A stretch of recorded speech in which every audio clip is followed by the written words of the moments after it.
The snow fell silently from the other side of the window, like small stars, white ones that danced before landing in a windowsill. Olivia Chen gazed at this winter spectacle with his mind absent, holding between his trembling fingers a small yellow note that had just changed his life forever. Next to the carefully decorated Christmas tree and the perfectly wrapped, that insignificant paper stood out like a stain on a canvas immaculate. I can't keep pretending. I've emptied ours accounts. Don't look for me. Just 14 words. 7 years of marriage reduced to 14 words scribbled hurriedly in a post-it yellow. Mason's signature shone brightly. Absence. As if even his name, it was too much to leave behind. As if by omitting it, I could also erase his existence of the life they had built together. Olivia stayed motionless, his breathing forming small clouds of steam in the cold air of the apartment.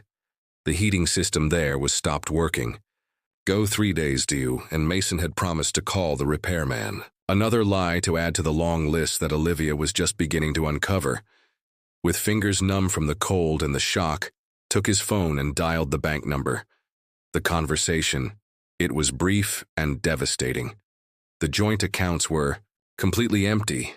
Their life savings, the money for the down payment on the house with the one they had so much dreamed, the funds for that trip to Japan they were planning for their anniversary, was all gone. I'm sorry, Mrs. Chen. The latest transactions were carried out yesterday afternoon. All the accounts show a balance of $0, he explained, the impersonal voice on the other end of the line. Olivia thanked mechanically and hung up. His eyes, they toured the apartment that, until just a few hours ago, he had considered his home. Now it seemed he stage of a play in the one she had played a character completely alien to the reality. The photographs framed in the wall. They showed a couple smiling, traveling, celebrating anniversaries, sharing dreams. How much of that had been real? In what a moment Mason had started to construct this elaborate lie. 2 hours later, the humiliation reached his climax when your credit card was rejected in the supermarket. Olivia had left looking for something to eat, trying to maintain composure while processed what happened. The cashier looked with a mixture of annoyance and pity, while the row behind her grew and murmurs intensified. Try again, Olivia suggested, her voice breaking. I'm sorry, ma'am, you've been rejected. Do you have another method of payment? Olivia left the basket full of food and left from the supermarket with the dignity she could muster. The tears she had been holding back finally found his path down her cheeks while walked under the snow that fell every time elderly intensity. The bell of the door rang at dusk. Olivia, who had been sitting in the couch for hours looking at the empty rose like a automaton to attend. Mr. Gutierrez, the administrator of the building, was standing in front of it with awkward expression. Mrs. Elliott, I want to say, Mrs. Chen, I'm sorry to bother you. In Christmas Eve, but there is an urgent matter that we must deal with. Go ahead, Olivia replied, her voice barely audible. The rent takes 3 months late. Her husband always, he said, that the payments were in way, but the owner can't wait any longer. I'm afraid Olivia stopped listening. The roaring in her ears drowned the words from the administrator. Mason had lied about everything. The new employment that supposedly had achieved months ago, the bills he claimed to be paying, the future they were building together. It had all been an elaborate web of lies woven by the man who had sworn to love and protect her. That freezing night, sitting in the floor emptiness of a room lit only by the lights blinking of the Christmas tree, Olivia faced the raw reality. At 29 years, I was alone, without roof, without money, and without plan.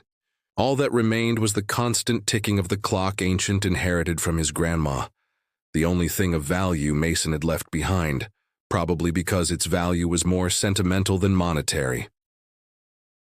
The days following passed in a hazy state of disbelief. Olivia contacted family and friends, but the party's Christmas complicated the communication. His parents were on a cruise celebrating his retirement, a trip planned months in advance that Olivia didn't dare ruin with her problems. Her closest friends had traveled to visit their families in other cities. Was so when remembered, Elena. Santos, his ancient college classmate. They hadn't kept constant contact, but occasionally they exchanged messages on social media. Elena had opened a small one-flower shop in the center of the city dues a couple of years. With the little money I had in cash, Olivia took a bus toward the address that I remembered.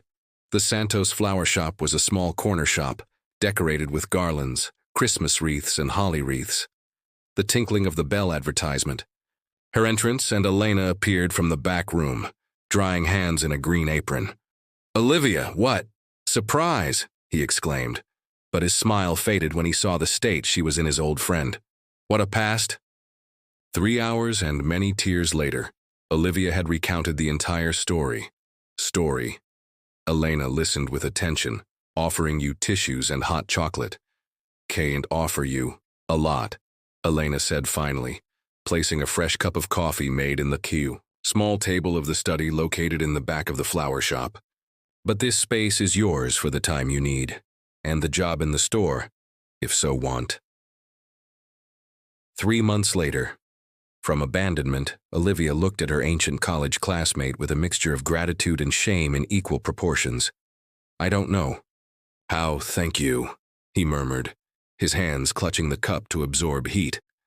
"Start by organizing that mess," Elena replied, pointing the messy shelves of the store. "And forget about that accounting program old-fashioned that I use. Always. You were the genius of numbers in the university. Floral arrangements and columns of numbers." Olivia found a temporary purpose. His skills with spreadsheets and systems soon transformed the small flower shop in a more efficient business. Orders were processed with faster, inventory was controlled better, and the profit margins began to increase. "What are you doing?" Elena asked one afternoon, while observed amazed he knew management system that Olivia had implemented, using simply a spreadsheet and her knowledge of advanced formulas. "They're just numbers," Olivia replied with a modesty that contrasted with the glow of satisfaction in his eyes. For the first time in months, he felt like he was contributing something valuable, that his analytical mind was serving more than just ruminating on the Masons' betrayal. When he owner from the cafe next, Doctor noticed the changes in the flower shop, asked the Olivia's help. Then came the corner bakery. In 6 months, he had set up a small management consulting for business local, operating from the Elena's study that had now become an improvised office for the nights. Once it closed the flower shop and returned to the small apartment he had rented with his first income, Olivia was studying programming online. He had identified a pattern. The most of the small business they used accounting systems, complexes designed for large companies or, on the contrary, completely artisanal methods that made it difficult his management financial little by little, line of code after line of code. It was building a management software financial simple but powerful, specially adapted for small children entrepreneurs like Elena. A system that allowed them to control inventory, process orders, manage suppliers, and analyze the profitability without need to be an expert in accounting. "You should market this," Elena commented one afternoon, watching the program that had revolutionized her store. "Thousands of small business need exactly this." That same one night, inspired by the comment from her friend, Olivia recorded phoenixsoft.com domain, a name that reflected his own journey of rebirth of the ashes, like the mythological bird that emerges renewed after the destruction. The first few months were extremely difficult. Olivia divided his time between your consulting to maintain an income stable, the continuous development of software, and early attempts at marketing. He slept barely 4 hours a night, and his small apartment had been turned into a makeshift office filled with sticky notes and flowcharts stuck on the walls.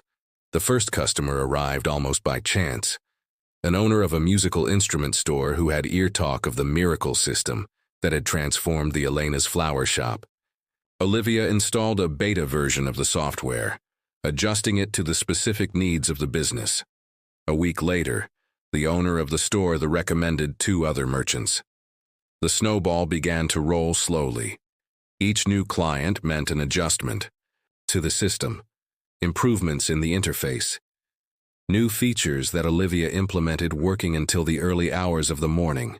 The circle of users grew in a way organic, mainly through recommendations. 2 years after Mason's abandonment, PhoenixSoft. It was no longer just a personal project, but a full-fledged startup. Olivia had hired 2 programmers to help with development and a customer service person. His office was now a small commercial premises near the center, and the software served more than 200 business locals. Was so when received an email that would change again direction of his life. Dear Miss Chen, I have talk much about your innovative software for small businesses. It would be interested to discuss potential investment opportunities. Vincent Mercer, Mercer Venture Capital. Olivia investigated the sender. Vincent Mercer was a venture capitalist with a solid reputation in a technology ecosystem, known for identifying promising startups before they reach notoriety. After several telephone conversations, they agreed to a meeting in person. $5 million for the 30% of the company? Is that a serious offer? Olivia stared at Vincent Mercer, the venture capitalist who had unexpectedly appeared in his small office after PhoenixSoft would start to win traction in the small business software market. 4 years had passed since that Christmas Eve that destroyed his life. 4 years of work, tireless, nights sleepless, and constant sacrifices. The path. It had been hard, but each obstacle overcome gave him there was granted a strength he never knew he possessed. Vincent smiled, his shrewd eyes analyzing her reactions. In fact, I think I'm doing an excellent business. Their software has the potential to revolutionize how the small businesses manage their finances. And their story of resilience is exactly the kind of narrative that investors love. My story. Olivia felt a chill. He never spoke of his past, of how there was reached there. It was a wound that had not yet completely healed. A woman, abandoned by her husband, left in the misery, who built a company from scratch.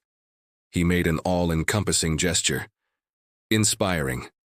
Olivia felt that the face was burning. He didn't like that he will remember that night, although would have been the catalyst for everything he achieved later. I prefer to be judged by my product, not my personal story, she responded firmly. Vincent bowed the head, with a new respect in his gaze. Fair enough. But know that your trajectory is an asset, not a weakness. 1 year after that meeting, PhoenixSoft had become a success story in the Valley of the Silicon. Olivia's software, now in his 3rd version, served more than 50,000 small businesses, and she, the CEO who rejected interviews that focused in his past, it became known not as the abandoned woman, but as the visionary who democratized tools financial for entrepreneurs. Olivia's life had reached a stability that seemed impossible 4 years ago. I had a committed work team, a company in growth, and for the first time since leaving Mason, allowed herself to think about the future with optimism. Was so when he passed, he played his again door. Elliot consolidated, Olivia repeated, staring. The screen of the video conference where his team was presenting to the potential new client. Are you sure? Absolutely, Jade confirmed, her sales director. They want to implement PhoenixSoft in all its smaller subsidiaries. We're talking a 7-figure contract at least. Olivia felt that the stomach sank. Elliot consolidated. The business empire of the Masons family, his ex-husband who had left 5 years ago. When is the meeting? Tomorrow at 10. The CEO himself will be present. Cancel it, Olivia said automatically. Jade blinked, confused. Cancel? Olivia, this could be the largest account of our history. I said cancel, he repeated, his voice firmer than he intended. After the meeting, Vincent Mercer, now president of the PhoenixSoft Council, appeared in his office. I have heard Elliot consolidated, he said, without preambles, and about your reaction. Olivia crossed the arms defensively. I'm not going to do business with they. With them, or with your ex-husband. Mason isn't the CEO of the company. His father is. Vincent sat quietly. In fact, there have been changes recently. Gerald Elliott retired 2 months ago. Mason took over the command. The shock ran through Olivia like an electric current. That doesn't change anything at all. I don't want to have nothing to do with that family. As your investor, I respect your decision, Vincent responded cautiously. As your advisor, I suggest you reconsider. Do not attend this meeting. Would be to allow your past to continue controlling your present. The Vincent's words resonated in Olivia's mind throughout the night. Was I letting the past dictate their decisions? Professionals? Was it fair to his team, to his investors, to the company he had built with so much effort? Turn down a business opportunity for personal reasons? Up to date next, at 10 in period, Olivia entered in the conference room with impeccable posture. You did face a mask of professionalism. The heart you beat so strong that he feared that everyone in the room could listen to it. When Mason Elliott walked in, thinner and with premature strands of gray hair in the temples, their eyes met for the first time in 5 years. The tension in the room turned almost palpable. Miss Chen, he greeted formally, as if they were mere strangers. Mr. Elliott, he replied. She, in the same tone. Let's talk business. The meeting passed in an atmosphere of icy formality. Olivia presented the capabilities of the software, while Mason asked technical and specific questions about the implementation. There was no mention some of your shared past, none recognition signal of the history that existed between them. It was as if they had tacitly agreed to pretend they were complete strangers meeting for the first time. When the presentation concluded, Mason extended the hand. Impressive, Miss Chen. I think Phoenix Soft is exactly what Elliott Consolidated needs. My team will be in contact to finalize the details of the contract. Olivia shook her head, his hand briefly, ignoring the electric current that seemed to run through his arm upon contact. Thank you, Mr. Elliott. We'll be waiting. Once Mason and his team left the room, Olivia excused herself and headed directly to your office, closed the door, supported back against her, and finally allowed the tears to flow. She didn't understand why she felt so. They had 5 years have passed. There was built a new life, a successful one. Why then, see Mason affected in this way? Minutes later, Vincent came in without call. Did you know it would be him, right? Confronted Olivia, drying herself quickly the tears. Vincent doesn't do it, denied. It knew. Why? What is your interest? In this? Did you plan everything? Not exactly everything, he replied, Julie indicating to him with a gesture for him to sit down. But yes, I've been following both you and Mason Elliott for a long time. More time than you imagine. Something in the way as it said made Olivia shudder. Who are you really, Vincent? My true name is Victor Chen. The surname identical to yours did not pass unnoticed. Any relation to my family? Your grandfather, Liang Chen, was my brother elderly. Olivia felt dizzy at the revelation. That means I'm your uncle. Grandpa. Yes. Victor. No longer Vincent. Opened a drawer and took out a photograph old. 2 young people smiling next to a motorcycle. Liang and I, 1975. Why did you never say anything? Why all this putting in interested investor scene in my software? Because the true history involves more than just our family. Victor breathed deep. It involves the Elliotts too. Over the next 2 hours, Victor revealed a story that sounded like something out of a novel. A decades-long rivalry between the Chen and Elliott families started when Gerald Elliott, Mason's father, had stolen a crucial patent from Liang Chen. In the years 80, leading to his grandfather to bankruptcy and the subsequent suicide, happens 40 years building my empire quietly, waiting for the right moment to give back to the Elliotts what they made our family, Victor explained. When I knew that the Liang's granddaughter had married he Elliott heir, I was enraged. But then, Mason abandoned me, Olivia completed, fitting in the pieces. And you saw an opportunity. Victor nodded. I helped you from a distance, making sure your first customers appeared, that your software was noticed by the right people. And now you want me to close a deal with the man who abandoned me too. What? Ruin me from the inside? Elliott Consolidated is on the verge of collapse, Victor revealed. Mason doesn't know this, but implementing your system will reveal frauds his father has been committing for years. Frauds I can prove that Mason continued after assuming the company. Olivia stood up, horrified. You want use me as an instrument of your revenge. Wanna justice for our family, Victor corrected. And I thought you also the you would like. Olivia left the office with the mind made a whirlwind. The Victor's revelations had opened a Pandora's box that I would prefer have kept closed. It was not now only of his personal history with Mason, but of a family vendetta that goes back decades, long before his birth. In the terrace of her apartment, Olivia watched the lights of the city while the snow began to fall, a strange repetition of that one Christmas Eve, 5 years ago. On his table, 2 documents awaited his decision: the contract with Elliot, consolidated, and a file detailing the frauds that Victor had discovered. A ringing at the doorbell interrupted his thoughts. As he opened the door, found Mason, looking as tired as she felt. Can we talk? He asked. In silence, she opened the door. More door, allowing your entrance. I know who Vincent Mercer is in reality, Mason said without preambles.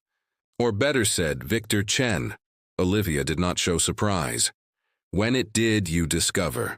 Today, my father confessed everything before fleeing to a country without extradition. He laughed, humorless. Apparently, he has been monitoring the Victor's movements for years, paranoid about the possibility of retaliation for what you made your grandfather. And you have come to do here. Warn me that I'm part of a conspiracy. Mason denied with the head. I came to apologize. Not just for what I did 5 years ago, but for never having tried to fix things. Apologies a little late, don't you think? Completely. He didn't try, defend himself. I don't expect your forgiveness. I just wanted you to know that what I did that evening was the most cowardly and stupid decision of my life. I was sunken in gambling debts, threatened by lenders, and instead of asking for your help, I ran away. Olivia assimilated his words in silence.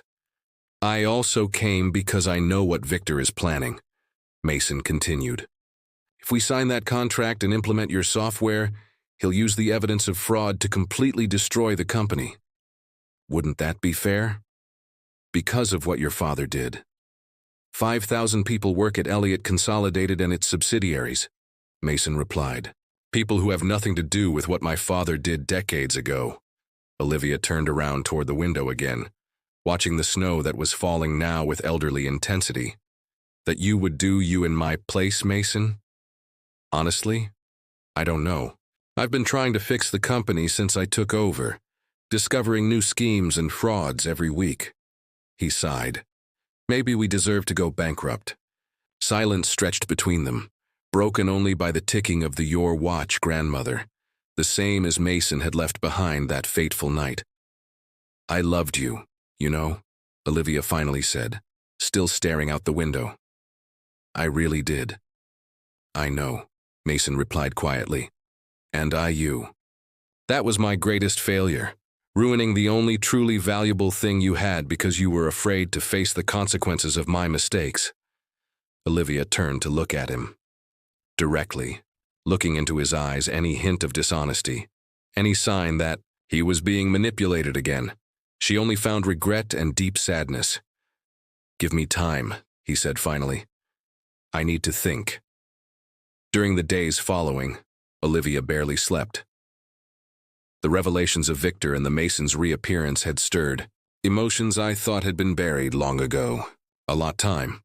On the one hand, the opportunity for revenge against the family that had destroyed to the his was tempting. On the other hand, wasn't it would convert that in exactly the kind of person he despised? After a week of reflection, Olivia called a meeting with Victor and Mason. They both went to his office, looking at each other with evident tension. I've made a decision, Olivia announced, placing a new document. I will not be the instrument of revenge for any of you, nor I'm going to allow 5,000 people to lose their jobs because of a family dispute that started before I was born. Victor frowned. He frowned. What you propose, so Phoenix Soft will acquire the technology division of Elliot Consolidated, Olivia explained, pointing the terms of the agreement that there was drafted. Frauds will be investigated internally, and a compensation fund for the victims.